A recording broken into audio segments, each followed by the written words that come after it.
यह कहानी है एक मुर्दा घर की हाय घने जंगलों के बीच बिजली चमकती है। एक पुरानी मॉर्चरी जैसी हवेली, आधी टूटी दीवारें, दरवाजों पर जंग।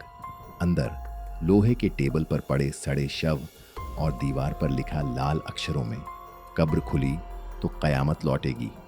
किसी की परछाई हिलती है और फिर अचानक चीख अर्जुन और रिया एक डॉक्यूमेंट्री प्रोजेक्ट के लिए मालवा घाटी पहुंचते हैं।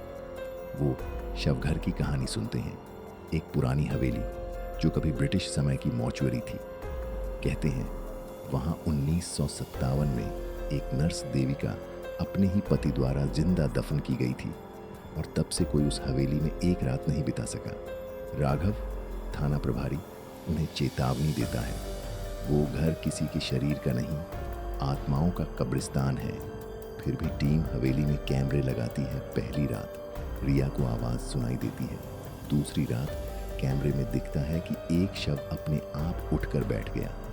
दीवारों पर धीरे धीरे उभरने लगते हैं पुराने केस नंबर और मृतक के नाम। रिया का फॉरेंसिक किट अपने आप चालू होता है। उस पर खून टपकता है, ताज़ा खून। अर्जुन को बेसमेंट में पुरानी रिकॉर्ड बुक मिलती है। उसमें लिखा है कि देविका देवी आखिरी नर्स थी, लेकिन रिकॉर्ड में उसकी डेथ सर्टिफिकेट पर उसकी खुद की साइन है। मैं नहीं मरी, उन्होंने मुझे जिंदा सिल दिया था। रिया अचानक गायब हो जाती है। जब अर्जुन उसे ढूंढता है, वो मोड़ टेबल पर लेटी होती है, आंखें खुली। वो बोलती है किसी और आवाज़ में, अभी 5 शव बाकी हैं, तब दरवाज़ा खुलेगा। हवेली की छतों पर लटके लोहे के हुक हिलने लगते हैं। फर्श से आवाज़ आती है जैसे कोई नीचे से खटखटा रहा हो। अर्जुन को एहसास होता है वो हवेली खुद सांस ले रही है। हर कमरे का तापमान अलग है, जैसे किसी की धड़कनें हों। राघव अंदर आता है, लेकिन दरवाज़ा अपने आप बंद। घड़ी रुक जाती है।